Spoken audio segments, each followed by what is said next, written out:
Hello, my dear EPTA friends. It's so nice to see you in spite of all the difficulties that we've been going through this year. I was hoping I would be able to see you in the lovely Beethoven house in Bonn, but unfortunately we have to do presentations online, so I'll try to do my best this way. So let me just first say that Beethoven's piano music and his music generally have been a sort of an obsession of my life. I discovered his piano concertos when I was 10 years old. And by the time I was 12, I had already memorized most of them and also his symphonies. So I've been playing and I've been listening to this music. I've been researching this music recently. So basically, it's really been an important part of my musical endeavors. So today I would like to speak about elements of performance practice beyond conventional wisdom. Let me just briefly say what I mean by that. I find that today's performances tend to be very similar, and I don't think they have a lot to do with the historic performance practice. I think it's the performances of the great pianists of the 20th century that have sort of set a standard for our modern performance. So I would like to give myself and my students and everybody watching this video an alternative standpoint so that they can start building their interpretation upon historical facts, things we know from historical sources rather than recordings that we are familiar with. So I would like to begin with the first chapter. This is Articulation and Reading of Musical Notation.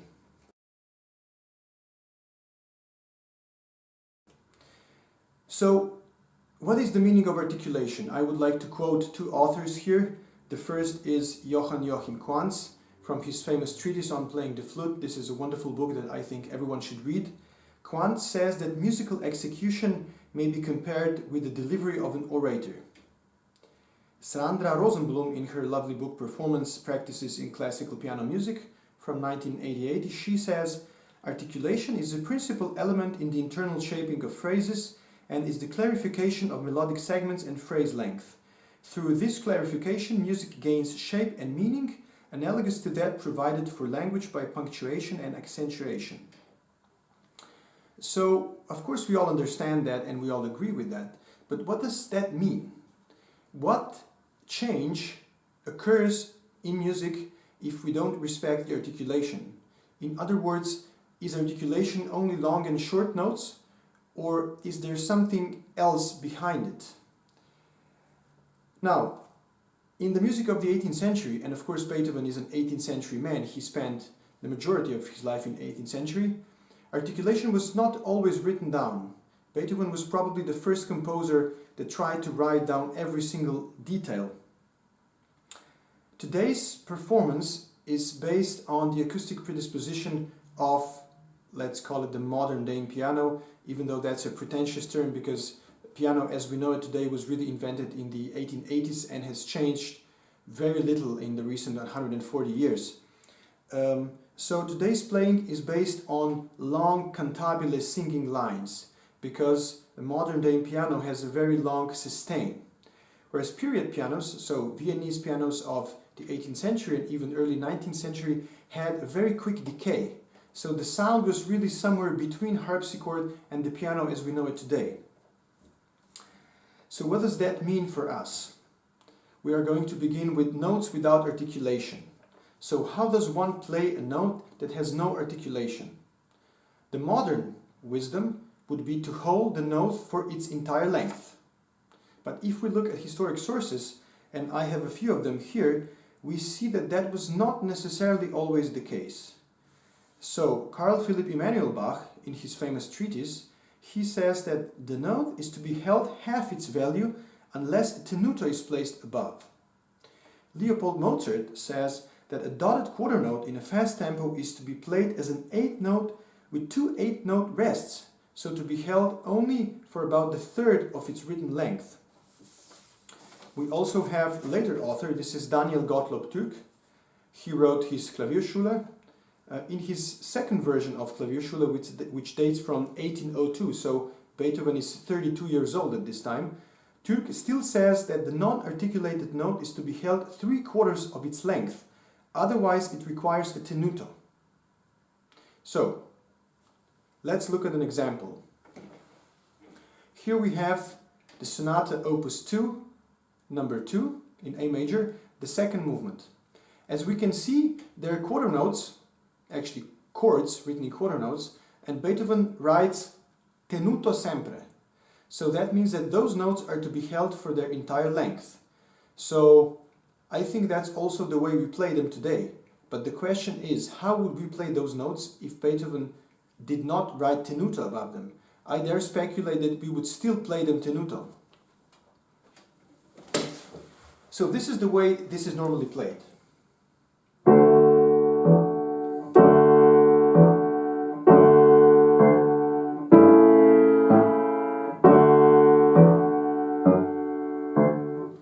And rightly so, because the composer wrote tenuto. But had he not written tenuto, what would he have meant by that? Probably something like this.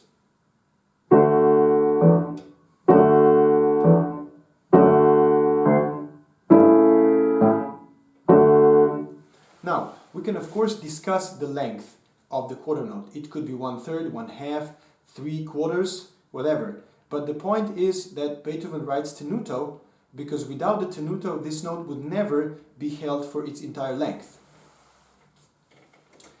Now let's look at another example. This is a fast movement.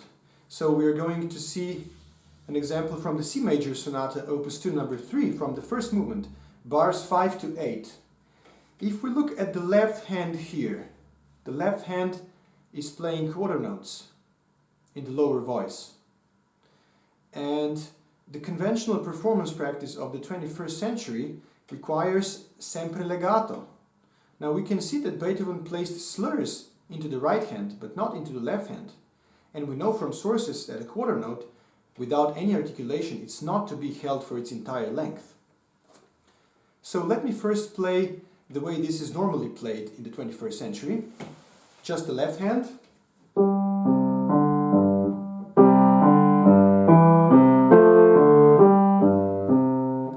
So with sempre legato and also with pedal. But I think what the composer wrote is something more similar to this.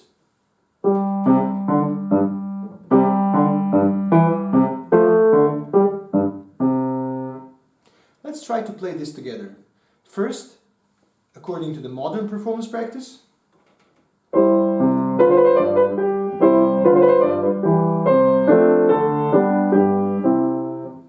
And now, according to what I think the composer intended.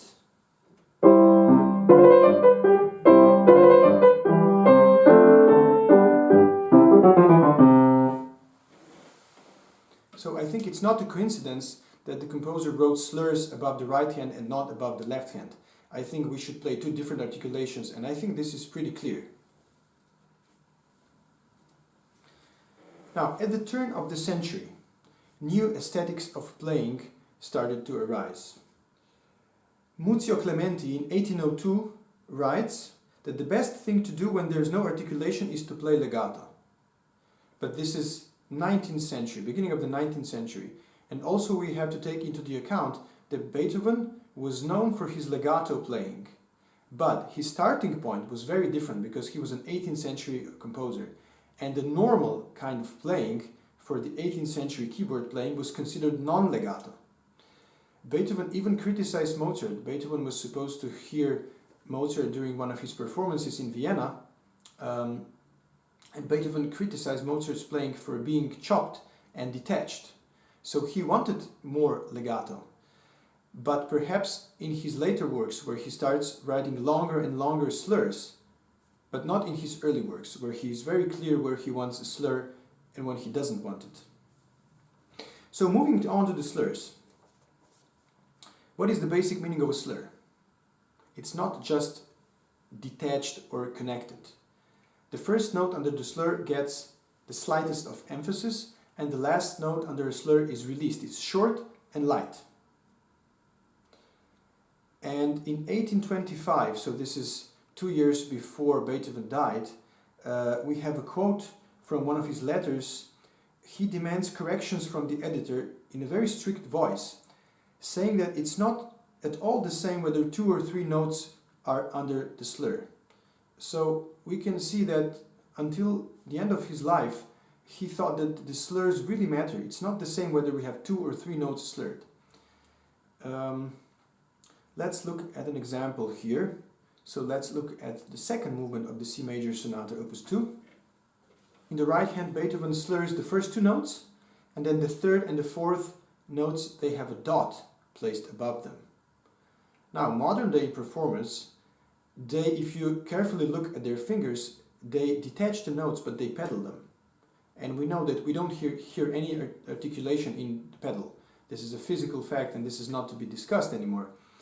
So, by playing everything with the pedal, we create the illusion of a slur. But this is not what the composer wanted.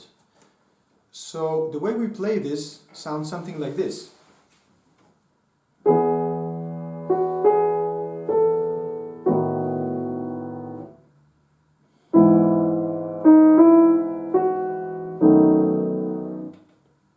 Now, I think this is absolutely not what the composer wrote. I think what he wrote is something like this.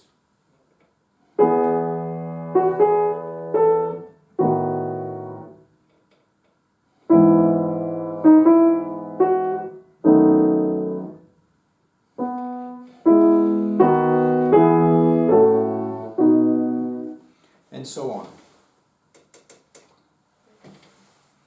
So as I said before, slurs become longer and longer if we observe the development of Beethoven's style. But I think it's very important to have the right starting point. So for an 18th century composer and performer alike, the normal way of playing is detached. That's why they put slurs, so that we know which notes not to detach. And then perhaps because a new aesthetics of playing arose in the 19th century, we can assume that later on in his works he wanted more and more legato, even when he did not always place a slur above the notes. Okay, now let's move on to the dotted rhythm. This is very interesting. Now, in his treatise, Johann Joachim Quantz, he writes 3 times, and this is really surprising because he really wants to emphasize this. In 3 different chapters, which talk about 3 different things, he repeats himself. He says that the dotted note is to be held longer and the short note is to be played shorter, regardless of the tempo. So you are always to prolong the long note and always to shorten the short note. This is also confirmed by other authors, by Leopold Mozart and by Philipp Emanuel Bach, who says short notes which follow dotted ones are always shorter in execution than their notated length.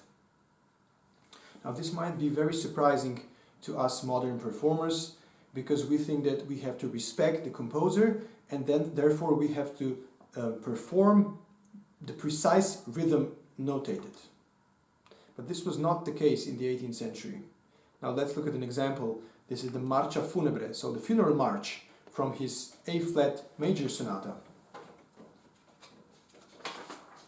Now, how many times have you heard a performance like this?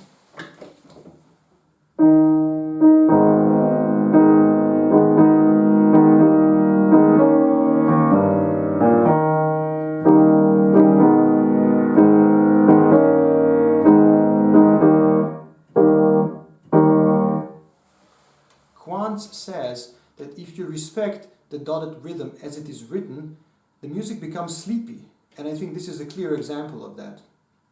Now, let's try to lengthen the long note and shorten the shorter note.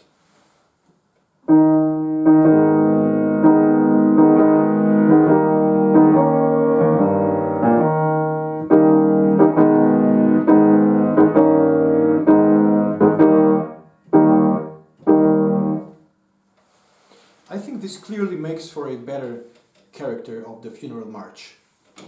I hope you can agree with me on that.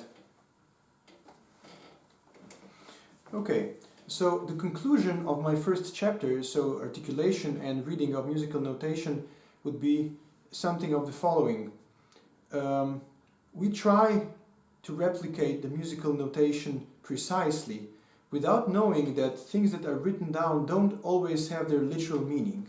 So I think it's important for us to perhaps skim through historic sources and to inform ourselves about how an 18th century performer would have performed those things. And we find other things on the other side.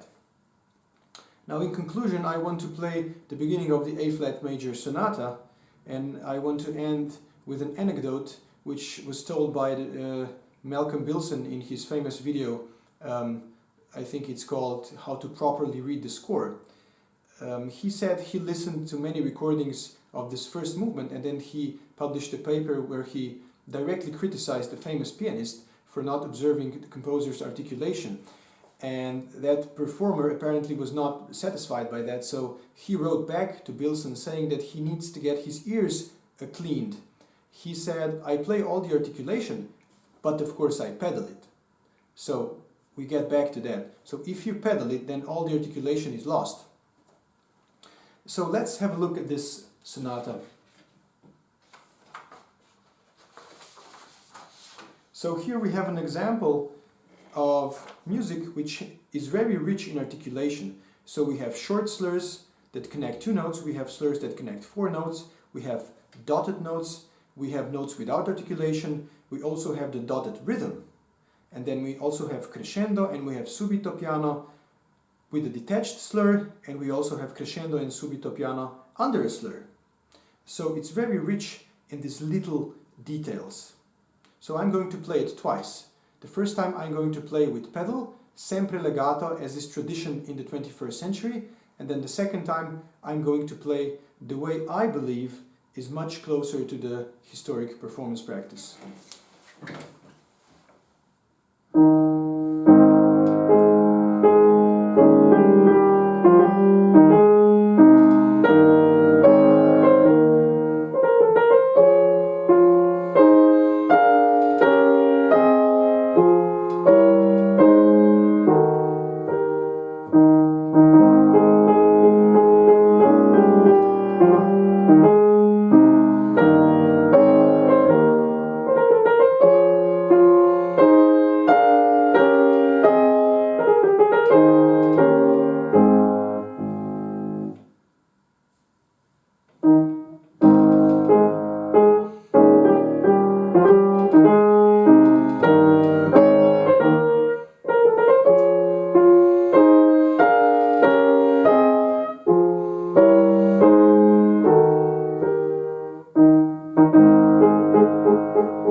So the next thing I would like to talk about is the choice of the tempo and the flexibility of the tempo. I would like to begin with a quotation. This is by Claude Debussy. He said, "Some accelerate, others retard, and it's this poor great Beethoven that suffers the most. Serious, informed people declare that this or that conductor knows the true tempo, which makes a fine conversation topic in any case. What makes them so sure of themselves? Do they receive communications from heaven above?" I think this is a really funny quotation from Debussy. I think all of us have been in this position before, so we totally understand what he means. So how do we choose the tempo anyway? Is it intuition, or are there objective criteria? What is an andante? What is an andantino, allegretto? Do we know what that actually is, or is it that it sort of lies in the realm of the unknown and we sort of have to solve the mystery every single time? If we take the alla breve, for example, when I went to school, somebody told me that alla breve was twice as fast. Then years later, somebody else told me that that is utter nonsense, that alla breve doesn't mean twice as fast, it just means that there are 2 beats in a bar. Actually, if we look at sources, Leopold Mozart thinks it's just faster, but Joachim Quantz thinks it's exactly twice as fast. Daniel Gottlob Türk, he changes his mind. First, he says that it's twice as fast, but in the revised version of his Klavierschule, he says that alla breve is somewhat faster. So you can see this can be very confusing. Let's begin with an example from Beethoven's music. If we take his fast movements written in alla breve meter, we see that we really play some of them twice as fast, but not all of them. Why is my question. Here is an example. We have the D major sonata first movement, and we have the third piano concerto. We see that we play the presto from the D major sonata twice as fast, so quarter notes become 8 notes, and 8 notes become 16th notes.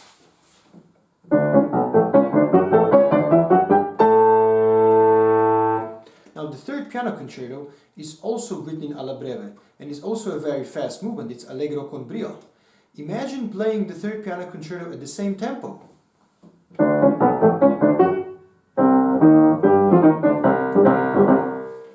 I think we all agree that that doesn't make sense.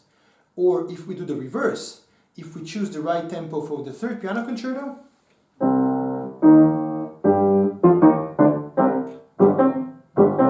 and then play the sonata at the same tempo.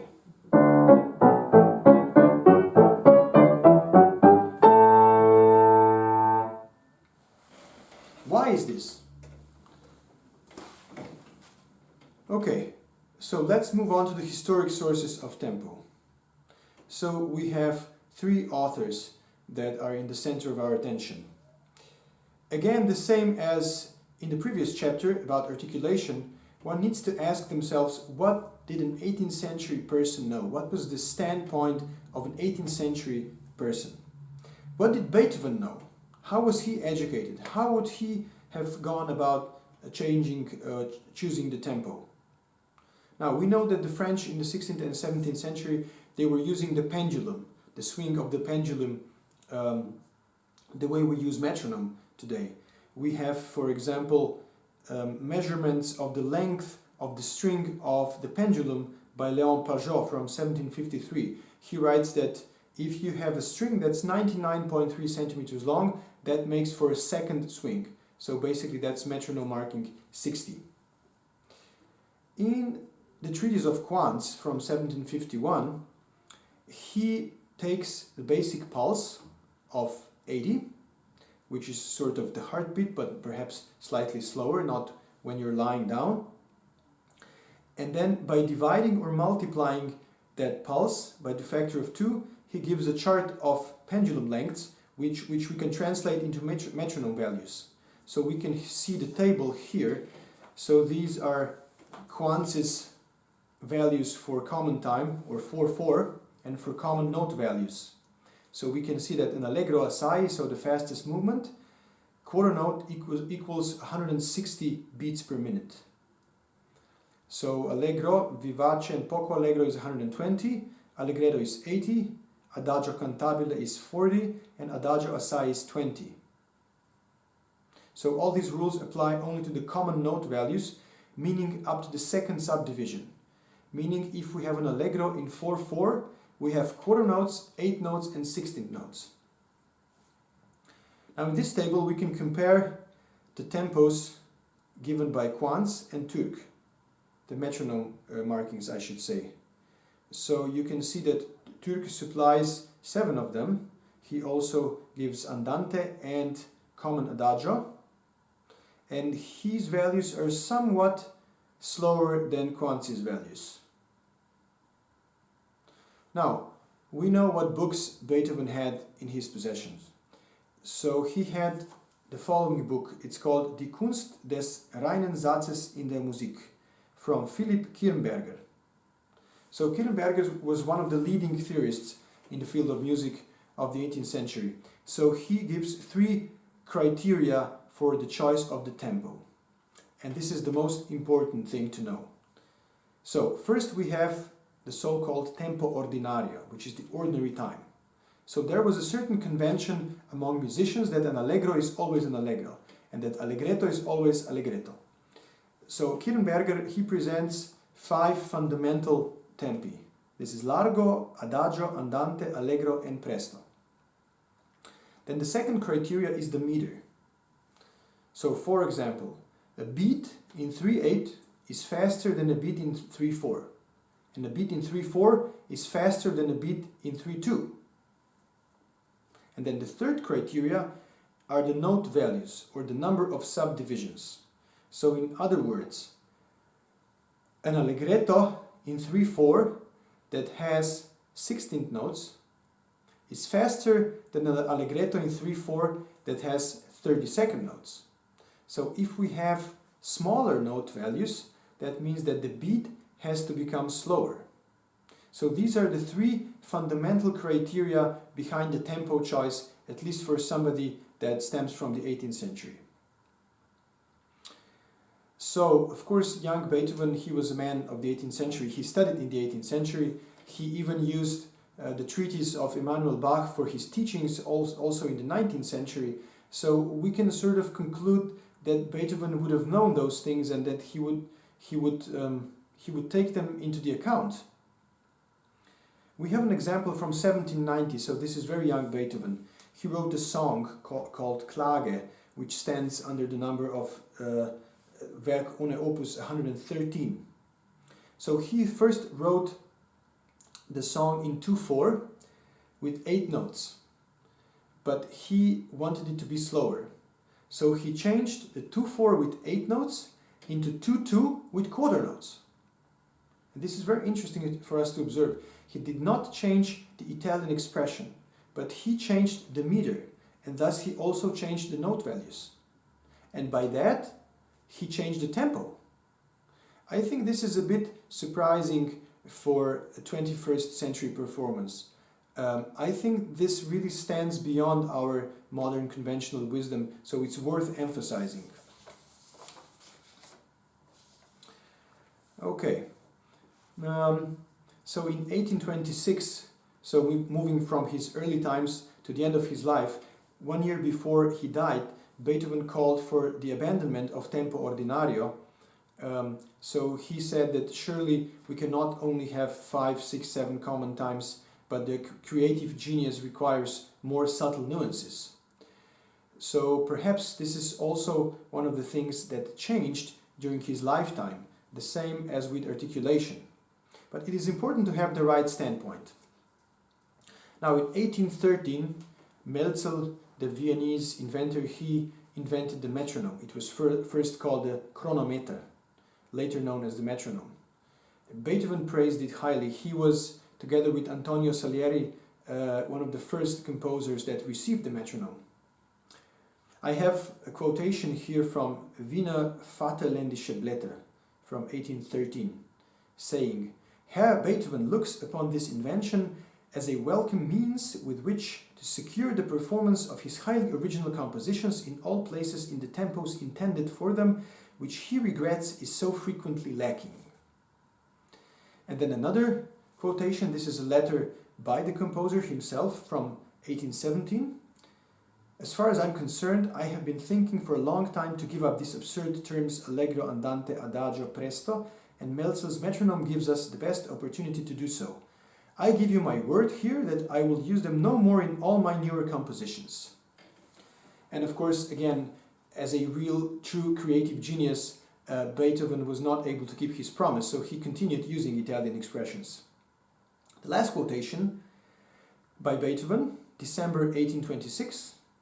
I also have letters from Berlin which say that the first performance of the Ninth Symphony was received with enthusiastic applaud, which I largely attribute to the metronome marks. Okay, so Beethoven, as you know, after he had received the metronome, he started writing metronome markings. He wrote metronome markings for all movements of all his symphonies, for about half of his string quartets and some minor works. Unfortunately, he only wrote metronome markings for the Hammerklavier Sonata, and also those metronome markings are a little bit strange and are a matter of controversy. He wrote 63 metronome marks for his symphonies, 61 for his string quartets, and 20 for the other pieces, including that piano sonata, opus 106. So we have 144 metronome indications. And now my plan is to do the following. My plan is to observe Beethoven's metronome indications and then compare them to Kirnberger's theoretical system of 3 criteria for the tempo choice. Does that match? In other words, does Beethoven stay an 18th century person? Does he think that the meter and the note values still change the tempo? Let's look at an example. One is written in alla breve, and it has quarter notes. It has some 8 notes as well. And the other one is also written in alla breve, but it has 16 notes. So according to the 3 criteria of Kirnberger, the second movement has to be played slower. And I believe that's the way we play it.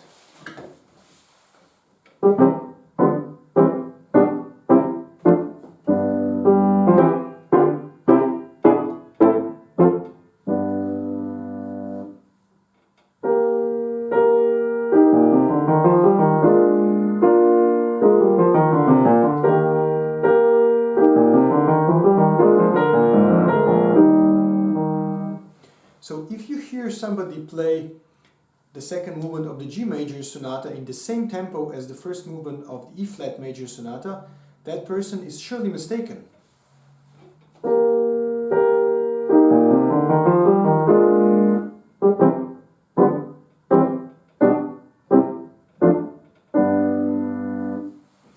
Okay, so both movements andante, alla breve, but the difference in the note values, which pushes the tempo up or down.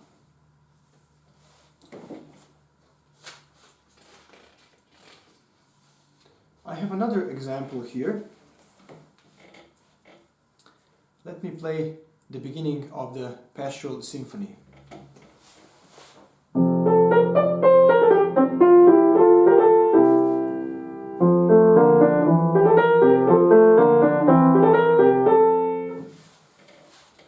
This is approximately the way this is being performed today. So this movement is written in 2/4. It's written allegro ma non troppo, and it has quarter notes, 8 notes, and 16 notes. So assuming Beethoven's tempo choice would be according to the Kirnberger's 3 criteria, that would mean that if we can find another movement that's written in the same meter with the same Italian expression and has the same note values, it therefore needs to be played at the same tempo.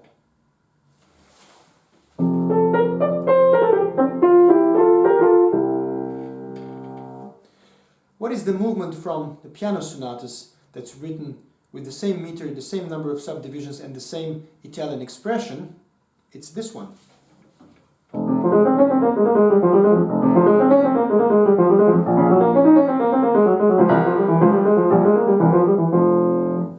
And I think this is, you will agree with me, this is much, much slower than people play this.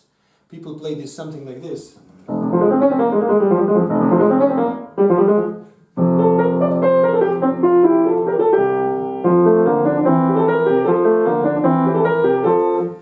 So therefore we see that this doesn't really make sense.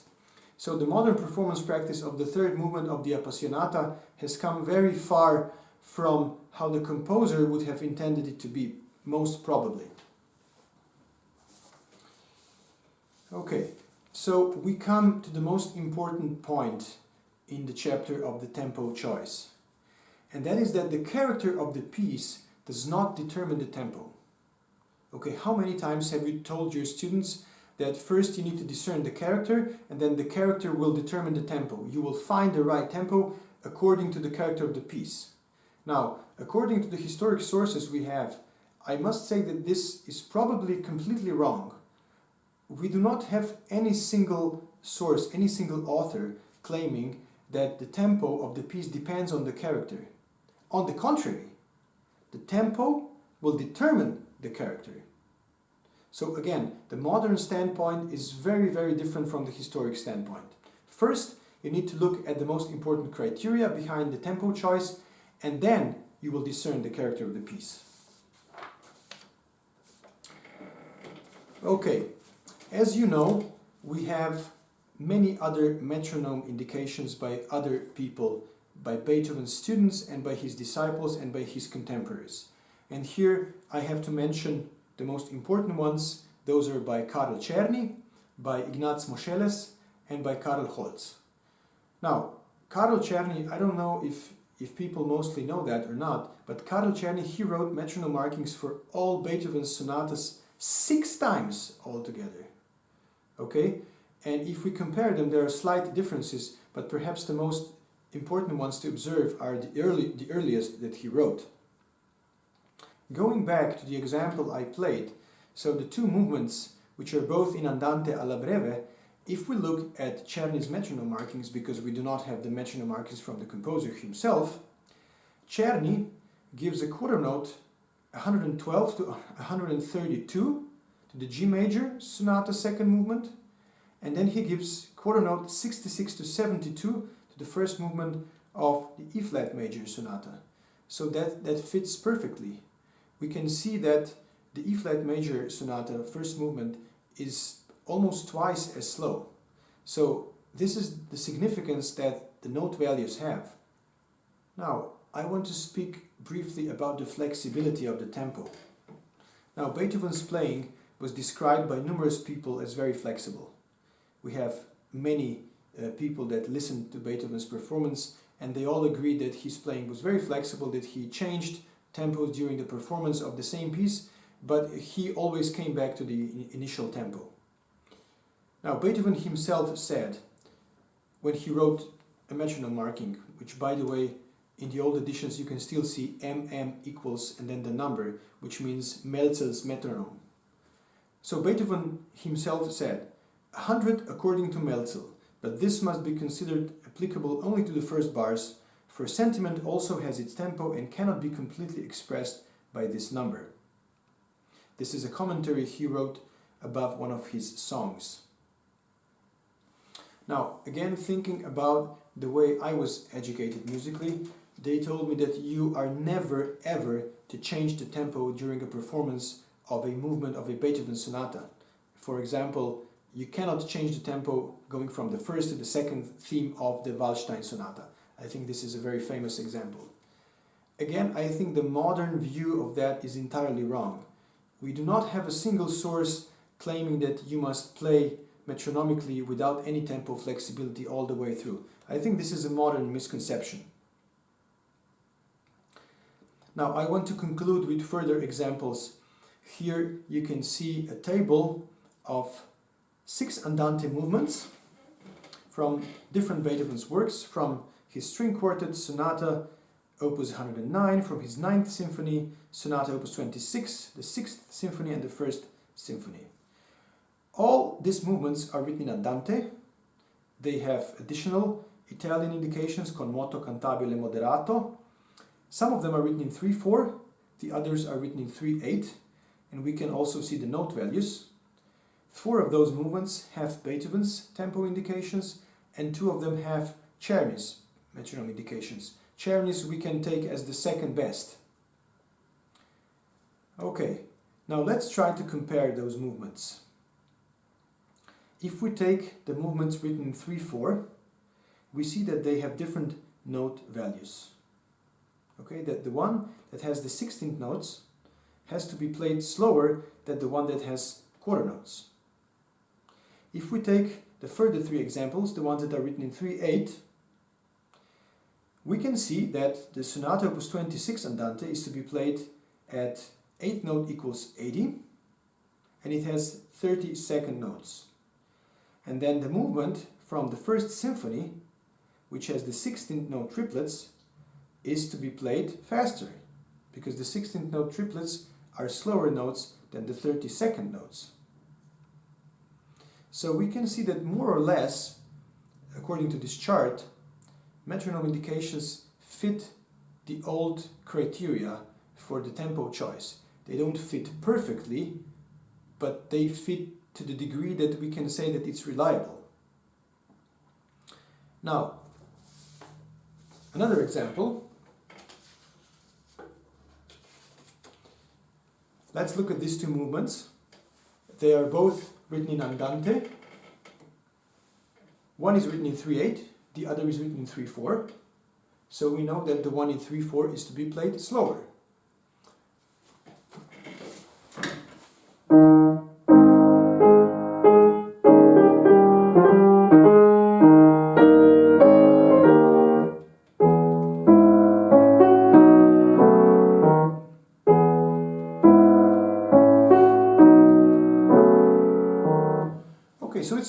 played slower, but how much slower? This movement, or the theme at least, mostly only quarter notes. So it does not have any short notes. So that pushes the tempo further up. So it means it has to be played somewhat faster.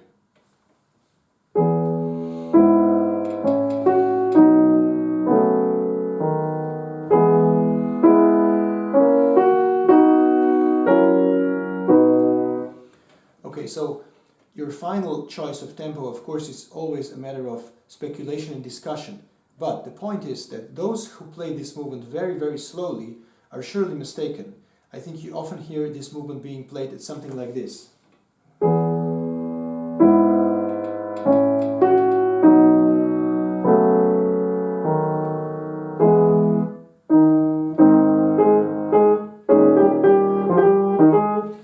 Which would mean that it was played twice as slowly as the first example, which according to the criteria that now we understand surely doesn't provide for the right answer to the problem.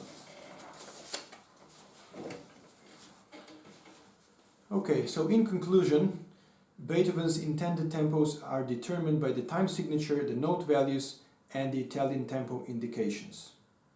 Beethoven probably stayed committed to this principle throughout his life, and there is evidence that the tempo within a movement was flexible even when that causes practical problems.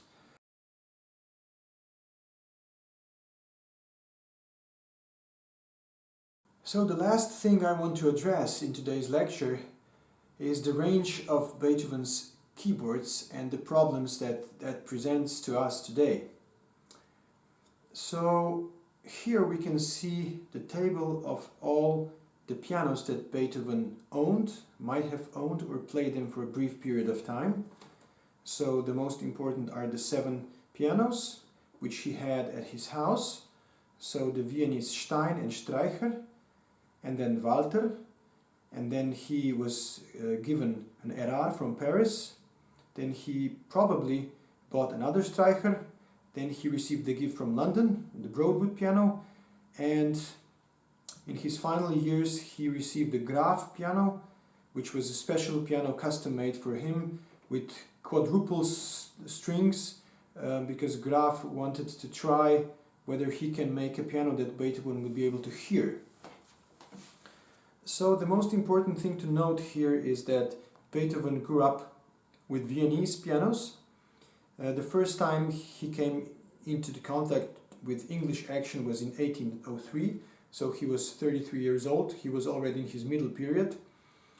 And some years after that he also stopped performing, so by the time he received his first English piano, which had a much larger sound, Beethoven had already stopped performing. So he was never really performing on English pianos. There is a misconception that Beethoven preferred English pianos to Viennese pianos. That is simply not true because, as I said, he did not own them. He did not have the chance of playing them. By the time he received his first English piano, it was already too late for that. So he grew up on Viennese pianos, and that was the sound that he knew. And of course, Viennese pianos, they presented certain problems to Beethoven. Beethoven was complaining about most of the pianos throughout his life. He even said once that he dislikes all the pianos. He seems to have preferred the Streicher piano out of all the other pianos, but one needs to take into the account that the Streicher family was also friends with Beethoven. So we can also see where Beethoven's pianos are today. I think this is very interesting. So we have one in Vienna, one in Budapest, and one, of course, in the Beethoven house in Bonn. So the range of Beethoven's keyboards, if we go back to the first table, we can see that the Viennese pianos had 5 octaves. This was the standard. Those were the keyboards that Haydn and Mozart played on, and also keyboards that Beethoven played on. So 5 octaves. English pianos were the first that had extended keyboards. So when he received the Broadwood, he already had 6 octaves, and on his final piano he had 6.5 octaves. Now the interesting thing is that Beethoven in his final sonatas, he was writing down tones that he did not have on his pianos. So he was constantly using a 6.5 octaves piano, which he did not have. He received the 6.5 octave piano after he had written his last piano sonata. So he always wrote with a little bit of speculation there. It seems that he was compromising in his first 20 piano sonatas. So Waldstein Opus 53 is the first one where he probably had the keyboard that he wanted to have. Before that, a few times he also wrote notes that he did not have, but he also did not write notes that he wanted to write. And this presents us with some practical problems. In his early works, we must closely and with a great matter of skepticism observe passages which repeat in his movements. For example, we take a passage from the exposition and then compare it to the recapitulation. And then we must see whether there is something that's not quite right there. And I would divide those passages into three categories. The first are the very, very obvious passages where Beethoven runs out of keys, and those are the passages that editions of the past have already corrected. And we all play those notes that Beethoven did not have, and we take them for granted. Now, the second category are the ones that are reasonably obvious, but we don't play them and editions haven't corrected them. The third category are the subtle places, which we cannot be sure that Beethoven would have written something else had he had a wider keyboard, but we can at least be skeptical and think whether it's worth trying to change something. Now, it's worth noting that Beethoven was playing a complete edition of his piano sonatas from about 1810 on. He never was able to do that, so that remained a plan, but among things that he wanted to correct was also passages from his early sonatas where he ran out of the keyboard. And this is really important because this was the plan of the composer to correct those places. So perhaps this gives us the right to correct certain places. Now, Anton Schindler and Karl Czerny, they spoke against those changes for stylistic reasons, because they thought that that would change the style of his early works, which are perhaps lighter in style, which I personally don't really agree, because Beethoven is not a composer of the galant style. If we take, for example, the cadenza, the huge cadenza that Beethoven wrote for his first piano concerto, so he wrote that, so this is 14 years after he had written the concerto. So he supplies his early piano concerto with a cadenza that's written in a completely different style. So I think Beethoven probably wouldn't have had any trouble with the stylistic change provided by adding a few notes on the keyboard. Now let's look at examples. There is a table of problematic places regarding the range of the keyboard. Those are places that I found. Some other authors found other places, but for the sake of simplicity, I think this is enough for us today. So you may pause this video and take the music and try to see whether you find those places slightly suspicious as well. So it always has to do with comparing two analogous places. And the interesting thing is that sometimes Beethoven runs out of keyboard in the recapitulation, but sometimes he thinks about what he's going to be able to write in the recapitulation, and therefore he already runs out of keys in the exposition. Now, let's look at two places that are so obvious that editions of the past already added notes. This is the first example.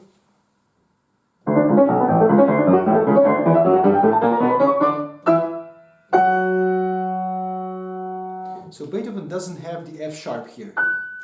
So he has to write only one note here instead of octaves. I think we all agree that for sure Beethoven intended this F sharp to be played. The second example is from the same sonata, from the D major sonata. Let's look at two analogous places. So first the exposition.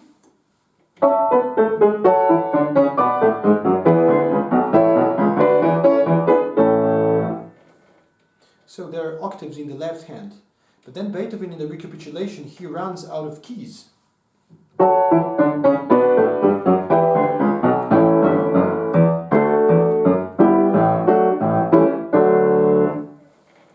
Again, I haven't been able to find any pianist that would not play the improved version that was already done by editions of the past and the present.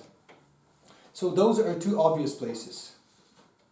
Now, let's look to places that I believe are also quite obvious, but for some reason we skip them. We don't change anything here, and I think Beethoven gives us clear indications that he wants us to change something.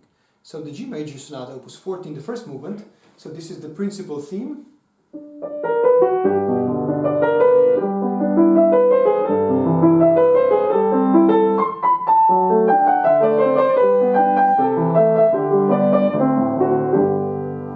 So the most important motive here is the leap of the 10th, so this one. So this huge leap reappears several times in the development section of the movement. It appears in the changed version in the E flat major passage.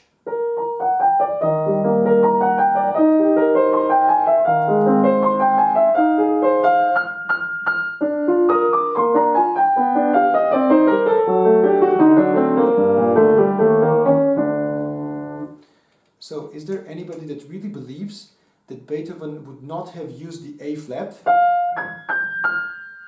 to keep the wonderful jump of the melody?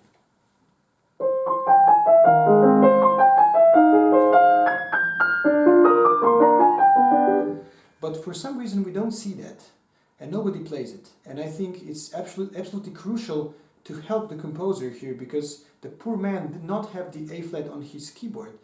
So what he could have done, he could have changed the motive and he could have written something else, but he doesn't want to change something, in my opinion, because he takes it as self-evident that for people who have more keys on their keyboards, they will change this motive and play it the way it should be played. There is another example from the same movement. Now this is an example where we have to go from the recapitulation back to the exposition. Okay, now let's look at the recapitulation.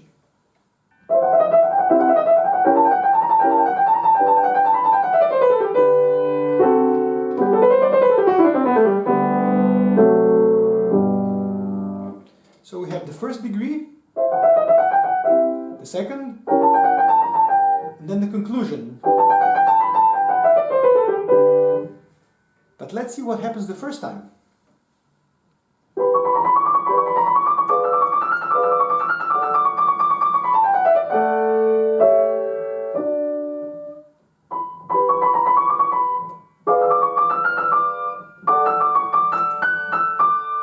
I think this is very logical, but again, Beethoven doesn't have the F sharp, so he has to stay around the D.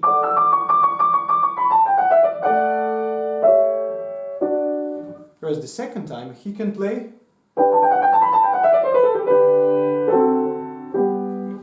again. To me personally, this is very obvious.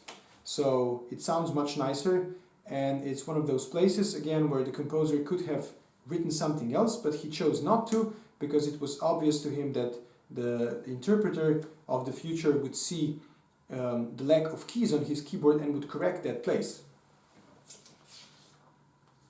Now, moving on to the third category. So those are places that are not obvious, and those are places where we can only speculate. So this is an excerpt from the C major sonata, opus 2, from the development section, the large broken chords.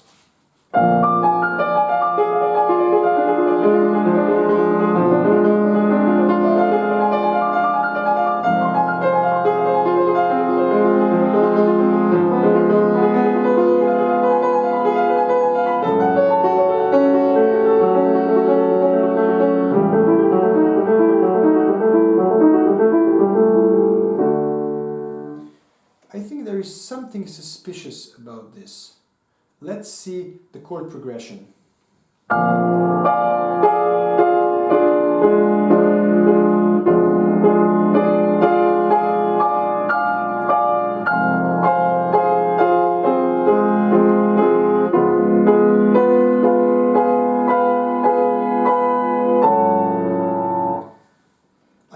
the build-up of the tension through the change of the harmony, when Beethoven arrives at the peak of the tension, he has to go back down.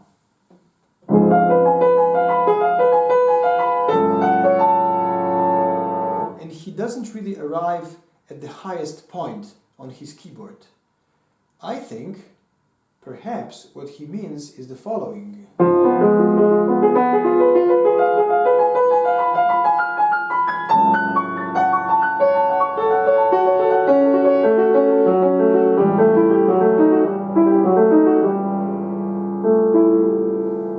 And that actually fits perfectly. Now, personally, if I ever play this sonata, I will still probably not change it. Maybe this is too daring of an endeavor to change something like this. You can decide for yourselves. But it's worth noting that perhaps this is also a place where Beethoven wasn't really able to express what he planned to express because of the limitations of his keyboards. So, ladies and gentlemen, my dear EPTA friends, I have arrived at the end of my today's presentation. I would like to say that I really hope I've given you at least some food for thought. That's the most I can do. I personally believe that by going back and studying a little bit of background and historic circumstances, one can use that for our own benefit, and we can sort of play these sonatas with sort of a new spark, with another kind of spice. And we can hear them maybe in the way that people of those days would have heard them, or an approximation of that at least. So I think it's worth giving it a try at least. So thank you once again for your attention, and I hope I can see you again in the future in one of the EPTA venues live. Thank you and bye-bye.